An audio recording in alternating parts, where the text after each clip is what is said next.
Hello and welcome to BBC News. Officials have postponed one of the biggest football matches in Argentina's history after a bus carrying one of the teams was attacked by rival fans, injuring several of the players. The final of the South American Club Championship, the Copa Libertadores, was due to take place between two rival clubs. From Buenos Aires, Lebo de Seco has this report. Running battles on the streets of Buenos Aires as River Plate fans throw missiles at police. There should have been cheering on their team at the historic football final. Instead, these supporters are part of what looks like a full-blown riot. Earlier, River Plate fans attacked the bus carrying Boca Juniors to the stadium. Boca captain Pablo Perez had an injured eye, apparently after shards of glass got into it. Other players had cuts on their faces, arms and legs. For the fans, there was disappointment and frustration as their evening was cut short. Una vergüenza total. Lo más triste de todo que la gente It's a complete embarrassment. The sad thing is the vast majority of people have come to enjoy this game peacefully with their family and their children, but because of 300 misfits, it's always the same people. Soccer has been hurt. al fútbol, estamos como estamos. Esto era una imagen importante como para el mundo. This was supposed to project a good image of people celebrating. I'm very bitter. I've always hoped that things could change, but they're not changing. Están cambiando. This had been the most anticipated game in the history of the two football giants, the first time they were facing each other in a big South American final. As the Boca team left the stadium, the match had been rescheduled to go ahead on Sunday, but there are still concerns about more violence and ugly scenes to come. Lebo de Seco, BBC News.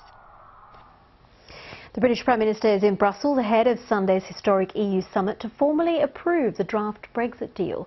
Theresa May has insisted the UK will always stand by its overseas territory of Gibraltar. She was speaking after Spain dropped its threat to boycott the summit. The EU says it will now go ahead, and the UK's withdrawal deal is expected to be agreed by all leaders. Here's our Europe correspondent, Adam Fleming. At last, the final steps in the talks to secure Britain's departure from the EU. Theresa May ushered into the European Commission for the second time in a week. Not to negotiate, that's over, but to shake on the final deal. And was that a smile of relief it hadn't been derailed at the last minute?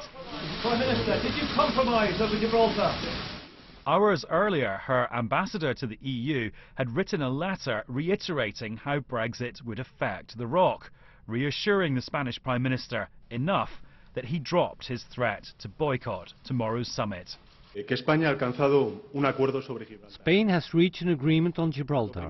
The first thing I want to tell you is that the European Council is therefore going to be held tomorrow. Arriving for her next courtesy call in Brussels, the Prime Minister said it was a clarification, not a cave-in. The UK's position on the sovereignty of Gibraltar has not changed and will not change.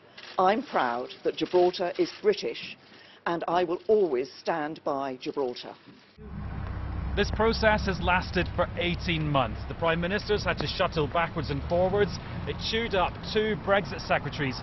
It started with a blank sheet of paper and ends with a Brexit deal more than 600 pages long. It's brought us a withdrawal agreement that fixes the divorce terms by guaranteeing the rights of EU nationals in the UK and Brits in Europe, settling the UK's financial obligations, estimated at £39 billion, with an insurance policy to avoid checks on the Irish border. There's also a roadmap to the future relationship, one based on free trade, not necessarily the frictionless trade promised by the Prime Minister, with continued cooperation on security and unlimited migration from the EU. Free movement will come to an end. While Theresa May has breakfast here tomorrow, her fellow leaders will rubber stamp their side of the bargain. Then she'll be shown into the room, history made, before Sunday lunch. Adam Fleming, BBC News, Brussels. Well, as we've been hearing, Theresa May has written an open letter to the nation urging people to back her Brexit deal. Our political correspondent Alex Forsyth says the letter is an attempt to change the widespread opposition she faces in Parliament. Well, Theresa May knows she's got some pretty fierce critics in Parliament who don't like this Brexit deal. And so what she's doing is pitching it directly to the public. This is a letter to the nation when she talks about her sense of duty in trying to negotiate a deal which honours the referendum result. She says it's the right deal for those who'd backed Leave and those who'd backed Remain. And she deliberately uses, I think, some quite strong and fairly emotive language in this letter. She talks about the date when we will finally leave the European Union on March the 29th next year as being a moment of renewal and reconciliation for the country to come together. And she says she's going to campaign with her heart and soul to try and get Parliament to back this deal. The problem is there are already a number of MPs, including a number in her own party, who have said quite frankly that they will not be supporting it. So Theresa May might be trying to persuade the public in the hope that that might shift a few minds in Parliament. But whether that will be enough to get this deal through, well, that's another question. Alex Forsyth. Well, there's more on Brexit with analysis, research from our correspondents and editors, all on our website, bbc.com/news. Let's get some of the day's other news now. The President of Zimbabwe says his predecessor, Robert Mugabe, is in Singapore receiving medical treatment and is now unable to walk. It's exactly a year since Mr. Mugabe was forced to resign. During his last few years in office, he made several trips out of the country for unexplained health reasons. Voters in Taiwan have rejected same-sex marriage despite a ruling by the island's top court that a ban was unconstitutional. In polls to elect local leaders held at the same time, the Democratic Progressive Party suffered a number of heavy defeats, prompting President Tsai Ing-wen to resign as chair of the party. Deforestation in Brazil's Amazon region has reached its highest level in a decade, increasing by nearly 14% since last year. Nearly 8,000 square kilometres of the world's largest rainforest was destroyed between August 2017 and July 2018. The French president has criticised demonstrators who clashed with police in Paris during protests sparked by rising fuel prices. Emmanuel Macron tweeted, "Shame on those who attacked officers." Police used tear gas and water cannon to disperse protesters on the Champs-Élysées. Lucy Williamson reports from Paris.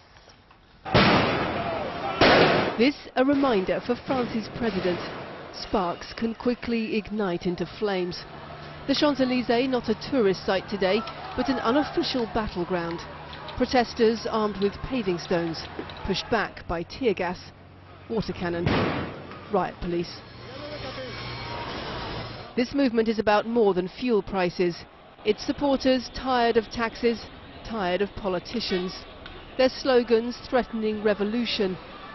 The French authorities, a joke to some.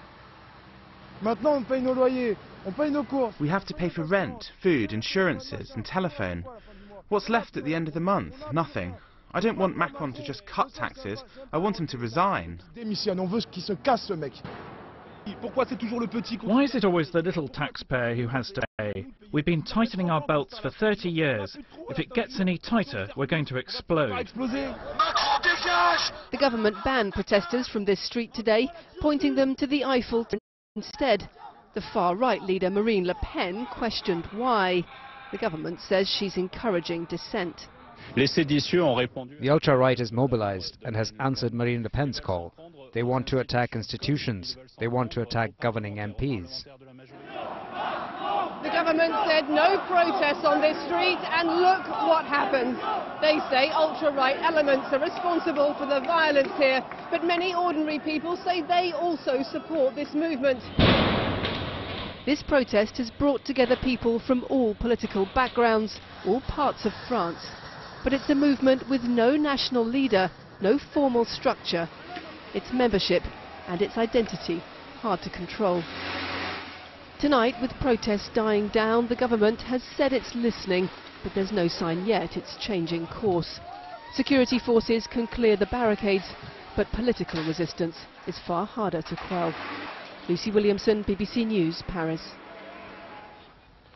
Leaders of the incoming Mexican government say they're still discussing how to deal with migrants travelling to the United States, following reports that a deal had been reached with the Trump administration. The Washington Post said Mexican officials had agreed to let migrants trying to enter the US stay in Mexico while their asylum claims were heard. But the incoming Mexican foreign minister denied that any decision had been reached on the issue. A convoy of almost 3,000 Central American migrants has reached the Mexican border city of Tijuana, hoping to gain entry into the US.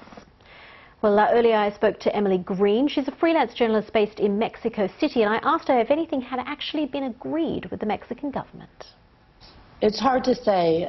As you noted, the Washington Post reported earlier today that it seemed pretty close to a done deal. Since then, the incoming administration of President López Obrador has denied that and said there's no done deal, that there's no deal between the incoming administration and President Trump. So it's hard to say what's actually going to happen, but it does seem to be clear that negotiations have taken place and are taking place. We're hearing that Tijuana has declared some sort of humanitarian crisis. That's being reported in some papers. How difficult a situation is it? How much help does Mexico need? Right. About 5,000 migrants have arrived in Tijuana in the past 2 weeks alone. So it's a lot of people. Of course, Tijuana is historically a town that has received many migrants. It's right on the border with the U.S. This is nothing new to receive many migrants. 5,000 in 2 weeks' time is a lot. On Friday, the mayor of Tijuana declared an emergency, said he's going to ask for help from the United Nations. But I also think that his political bent is not one of embracing migrants and migration, so there's a little bit of politics and reality at play.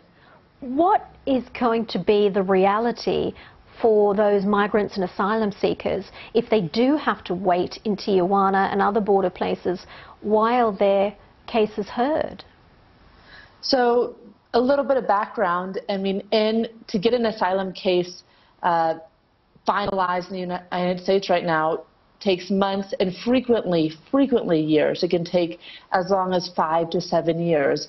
So now we're talking about, if this deal actually happens and goes into effect, that asylum seekers would be waiting in Mexico for years on end until their case is adjudicated, determined in the United States. For those that have a legitimate fear and are fleeing violence, that could be quite terrifying, to know that you are not in a place of safety. In general, right now what we're seeing in Tijuana are basically camps, shelters of thousands of migrants. And as is, before this agreement was even talked about, they were planning for the long haul, to stay there for months on end. So now we're talking about perhaps not months on end, but years on end of them camped out in Tijuana with an uncertain future. Emily Green there, talking to us earlier, journalist in Mexico City. But do stay with us on BBC News. Still to come. I said your food back, you get it warm. The mastic that works is... The master of suspense and style, Nicholas Roeg, who directed films such as Don't Look Now, has died at the age of 90.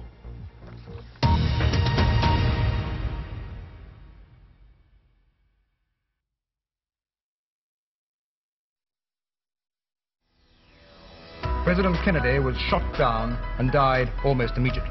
The murder of John Kennedy is a disaster for the whole free world. He caught the imagination of the world, the first of a new generation of leaders. Margaret Thatcher is resigning as leader of the Conservative Party Prime Minister. Before leaving Number 10 to see the Queen, she told her cabinet, "It's a funny old world." Angela Merkel is Germany's first woman chancellor, easily securing the majority she needed. Attempts to fly a hot air balloon had to be abandoned after a few minutes, but nobody seemed to mind very much. As one local comic put it, it's not hot air we need, it's hard cash. Cuba has declared 9 days of mourning following the death of Fidel Castro at the age of 90. Castro developed close ties with the Soviet Union in the 1960s. It was an alliance that brought the world to the brink of nuclear war with the Cuban Missile Crisis.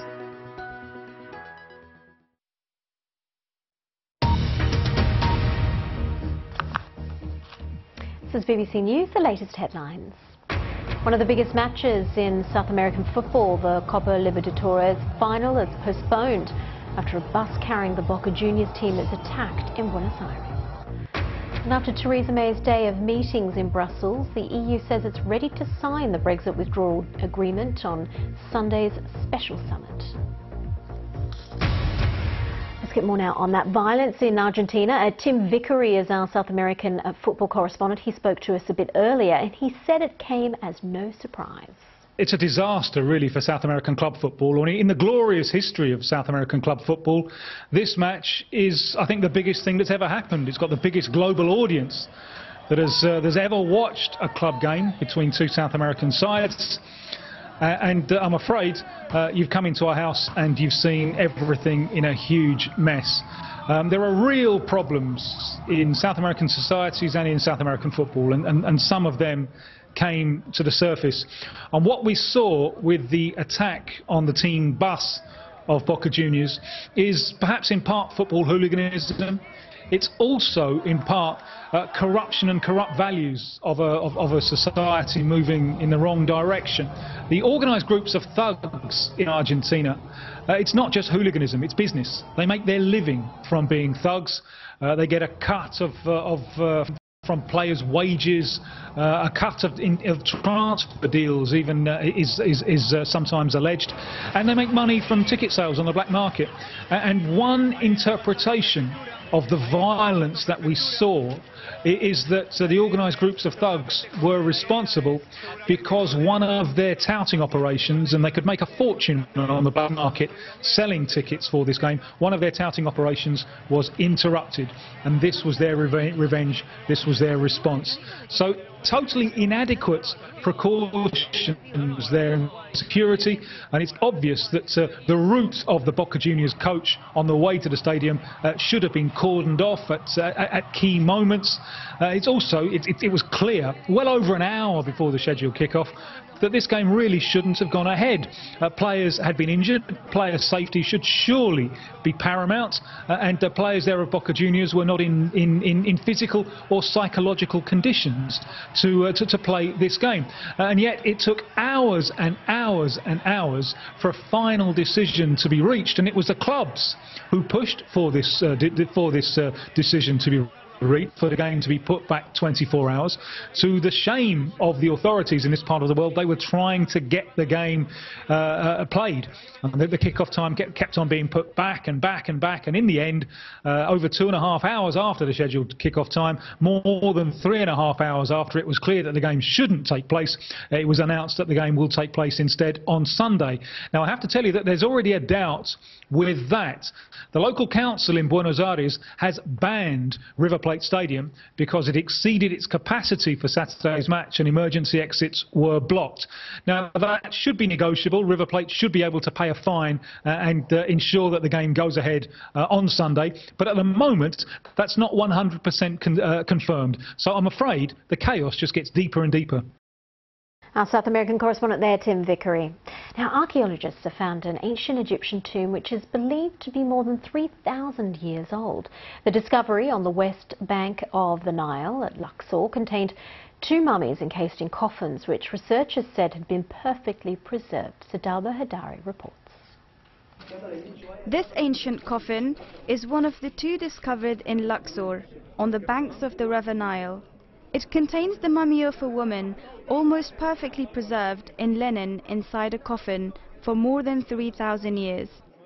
Ancient Egyptians mummified humans to preserve their bodies for the afterlife. The woman was named Thuya and was from the 18th Egyptian dynasty, whose most famous pharaohs include Tutankhamun and Ramses II. It's the first time Egyptian authorities have opened a sealed sarcophagus before the international media. The discovery was made by a French-led mission in the northern region of El Asasif, alongside other significant finds. September 2018, we did continue the work, and then we found the side chamber. It was sealed with mud bricks, so we did open it. We found almost 2 intact wooden coffins in perfect condition of preservation with flowers in the top of them.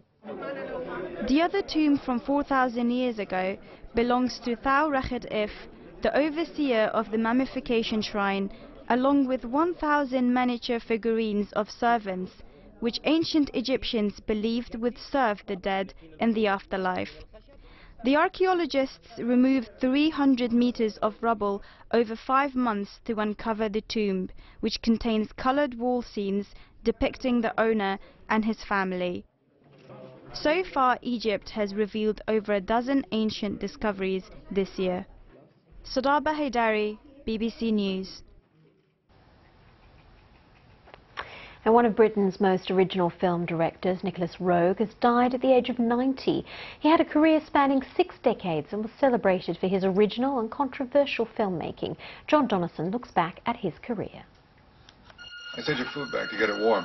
Julie Christie and Donald Sutherland in Nick Roeg's masterpiece, Don't Look Now. Stand up.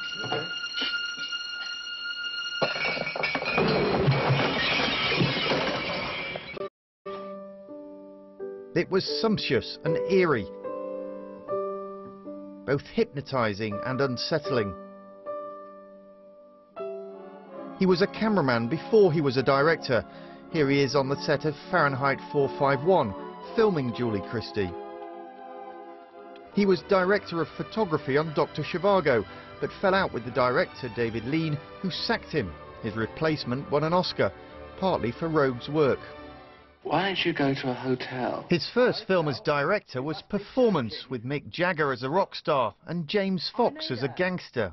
I remember you in Hemlock Road, 1956. It included graphic scenes of violent sex and drug-taking. You know, Tommy, you're really a freak. The first man in your life? I don't mean that unkindly. The Man Who Fell to Earth featured another musician, David Bowie, in a sprawling work of science fiction.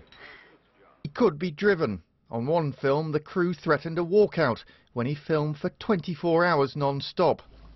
No, La Barca. But no other British director could match Nick Roeg's visual imagination or his skill at wrong footing, bewildering and delighting audiences. Nicholas Roeg, who's died at the age of 90.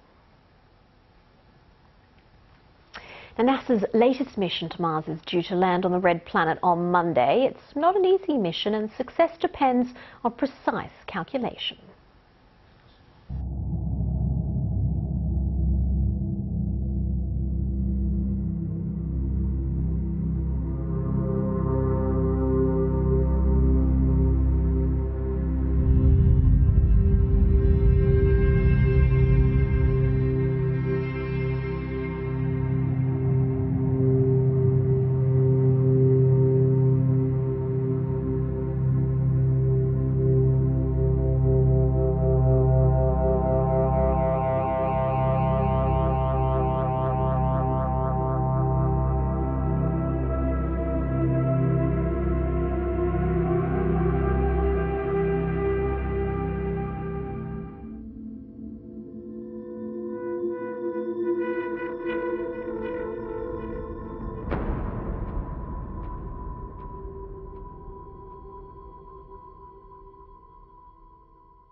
All about NASA's latest mission to Mars, and that lander is due to touch down at 8 p.m. GMT, so we will bring you all of the latest here on BBC News. Do stay with us.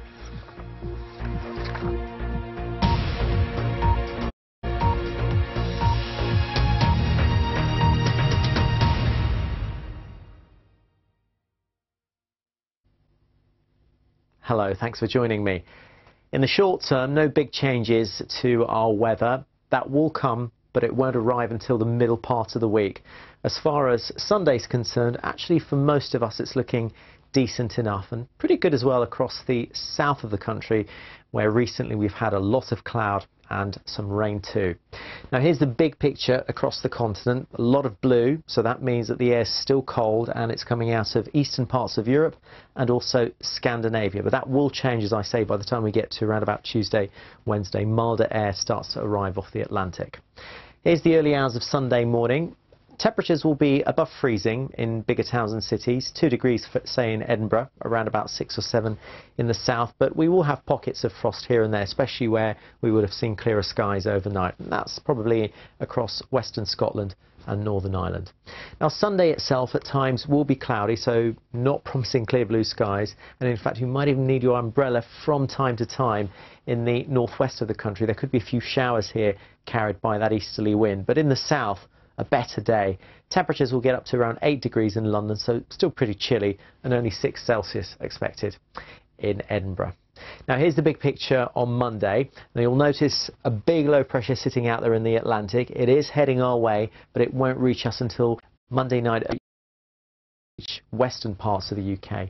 So Monday, still a quiet day. In fact, very little wind first thing in the morning on Monday. There'll be some mist and fog around, quite tricky driving conditions maybe out in the countryside first thing on Monday, particularly around, say, western and central areas of the UK. But the day itself is going to be fairly decent and still chilly. Temperatures will be no higher than around 6 again in Edinburgh, 7 maybe in Liverpool, possibly getting up to around 10 degrees in Plymouth. And then Monday night into Tuesday we start to see a change. That big low in the Atlantic starts whooshing in much milder air, much milder air in our direction, but with that you can see a lot of arrows here, so that means stronger winds, in fact risk of gales on the way, and it is a big area of low pressure with smaller lows even running around it, and these could be responsible for bringing some very strong winds to some parts of the country during the course of the week. So we're keeping an eye on next week. There'll be a fair bit of rain on our way, but look at that. Look at those temperatures, 14 degrees Celsius. But remember, gale force winds potentially almost anywhere in the UK. That's it for me. Bye-bye.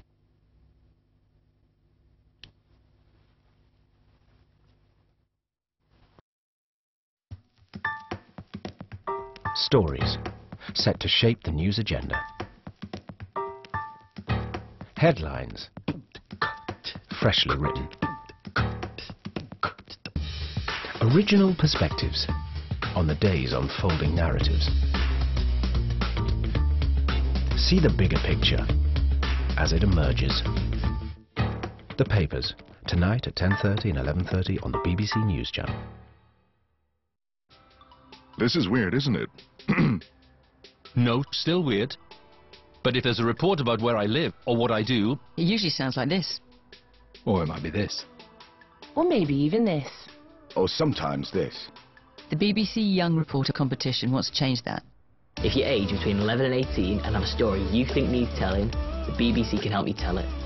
Find your voice and enter now at bbc.co.uk/Young Reporter competition.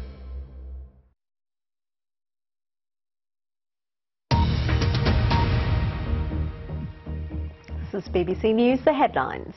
One of the biggest football matches in Argentina's history, the Copa Libertadores final, has been postponed after the Boca Juniors team bus was attacked by rival fans in Buenos Aires. They were due to play River Plate. Theresa May has written an open letter to the British public urging people to back her Brexit deal. The plan was finalised with the European Commission President Jean-Claude Juncker in Brussels ahead of a historic summit on Sunday, but it faces widespread opposition in the British Parliament. Police in Paris have used tear gas and water cannon to disperse tens of thousands of protesters calling for an end to fuel tax rises. Protests by a grassroots movement identified by their high-vis jackets have been held across France for the second weekend running. Those are the headlines.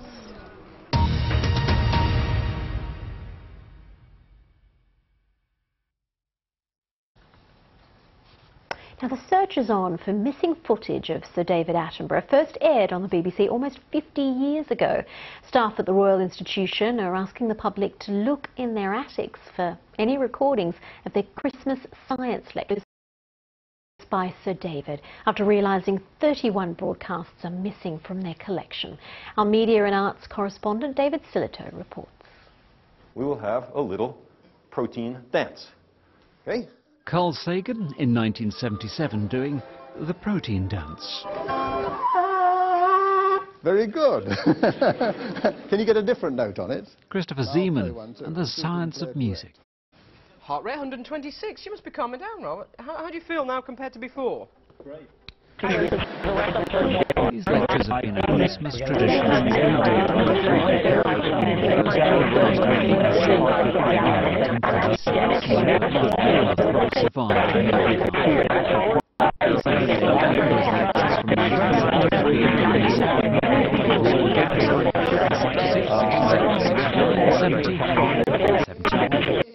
The Royal Institution was put all of these televised lectures online and is asking the public if they had copies of the missing programmes hidden in a loft or stored in a garage. Television's first ever science program, and they're hoping that some of their technologically inclined viewers will be able to help them complete the full collection. David Silito, BBC News. Now BBC News, Our World asks who cares about Israel's tight workers.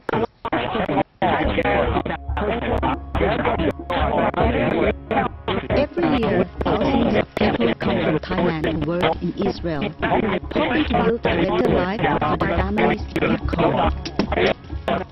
But what they find when they get here can be shocking.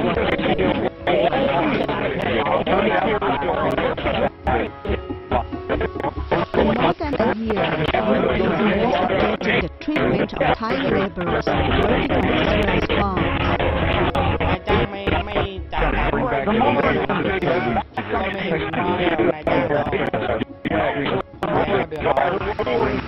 Their labor helps to produce fruit and veg sold across the globe. But they are anxious their work is damaging their health. ท้องมันแบบปั่นป่วนแล้วมันก็มีน้ำออกมาถึงลิ้นเราแล้วมันก็ทรมานเพราะว่าสเปรย์ยาเนี่ยมันทรมาน And many deaths amongst the workers remain uninvestigated.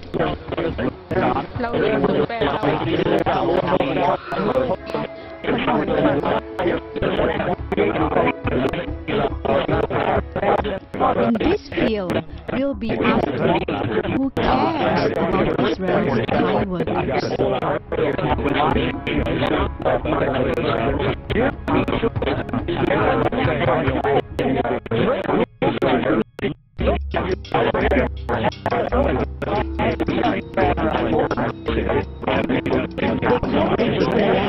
Milk and honey. A country rich in history and one of the world's wealthiest nations. Despite being half-desolate, Israel grows millions of tons of fruits and vegetables every year and exports them to Europe and Russia. A modern miracle of hydro-engineering. And an industry reliant on migrant workers. But everything is not as it seems. I'm Saria Pratonyam, and I'm a journalist with BBC Thai Service in London.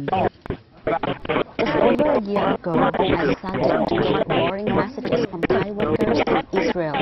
They were telling me that they were being abused and exploited. Being from Thailand myself, I wanted to find out what was happening.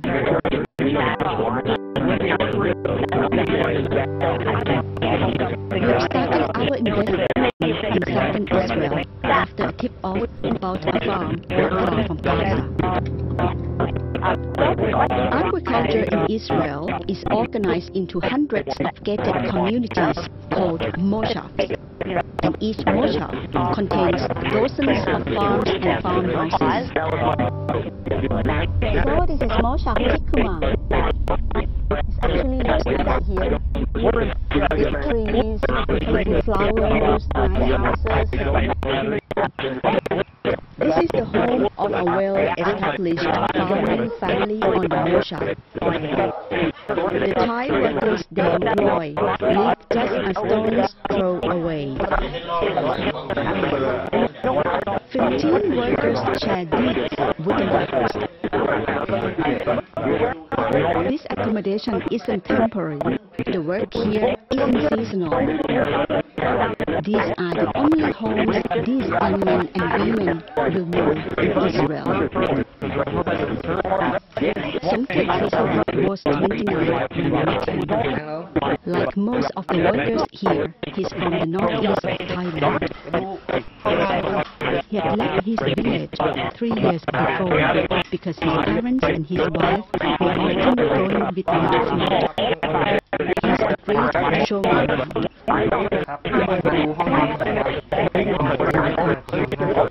ว่าความต้องการอะไรเขาแปลงปรุงให้ใหม่ครับวันนี้ครับผนังมันปลูกแล้วเอาตามโคนน้ำห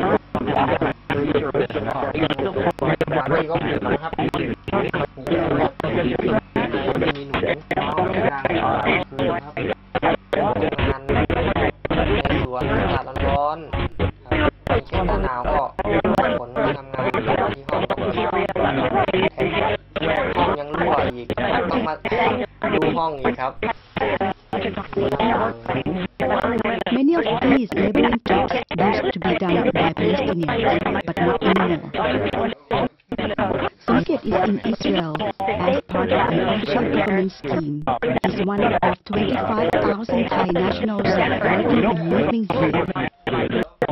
This type of accommodation is sadly not unusual. Workers here tell me that temperatures inside can reach more than 40 degrees, and they are scared that at any point the whole thing would collapse. We asked Somkit's boss for an interview. He refused. But he told us later that since our visit, he's made some improvements to the workers' home.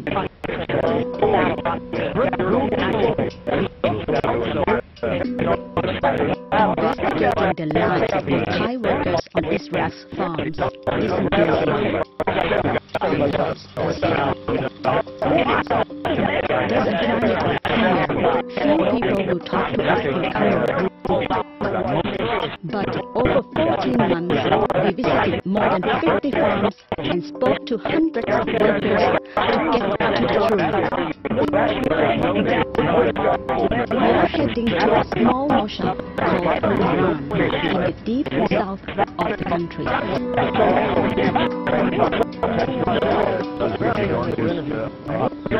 There are several cow sheds on Haran. The animals seem well housed. The workers less so.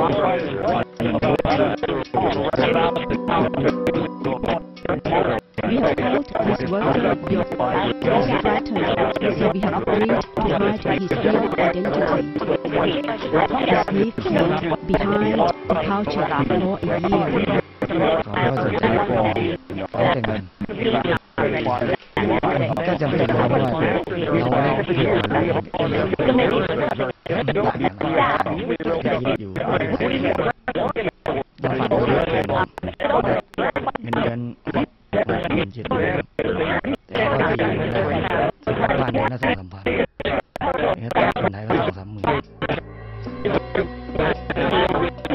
Like many of the other workers told us, if he was caught speaking out, he would be sacked and left jobless and homeless in a foreign land.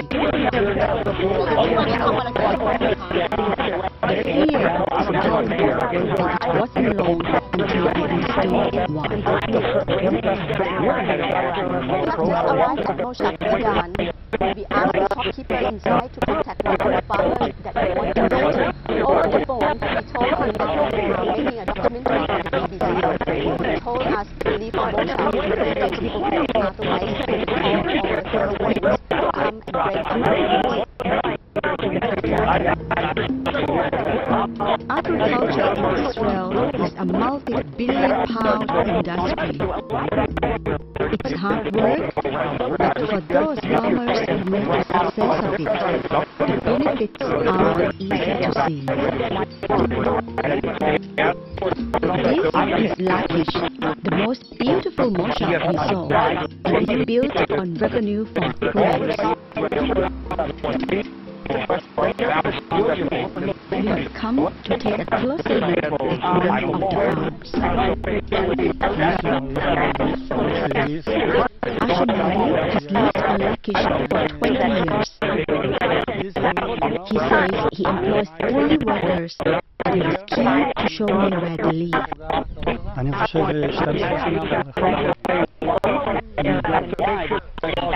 Then something strange happens.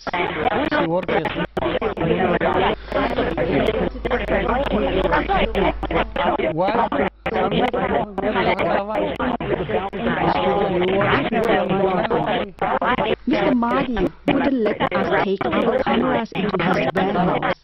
What he didn't know at this point was 5 months ago, we'd already filmed inside. And this is what we found. A man sleeping in what appeared to be a makeshift bedroom complete with a kitchen, and it's all just meters away from the chemical shed.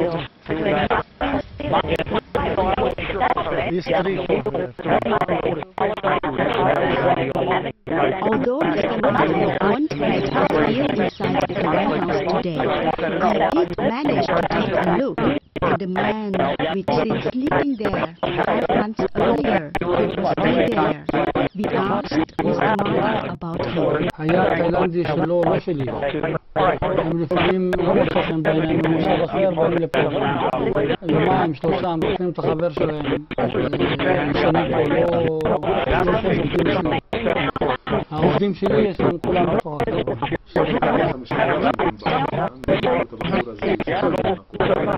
אני אמרתי להם, לא נשים פה, בעניין,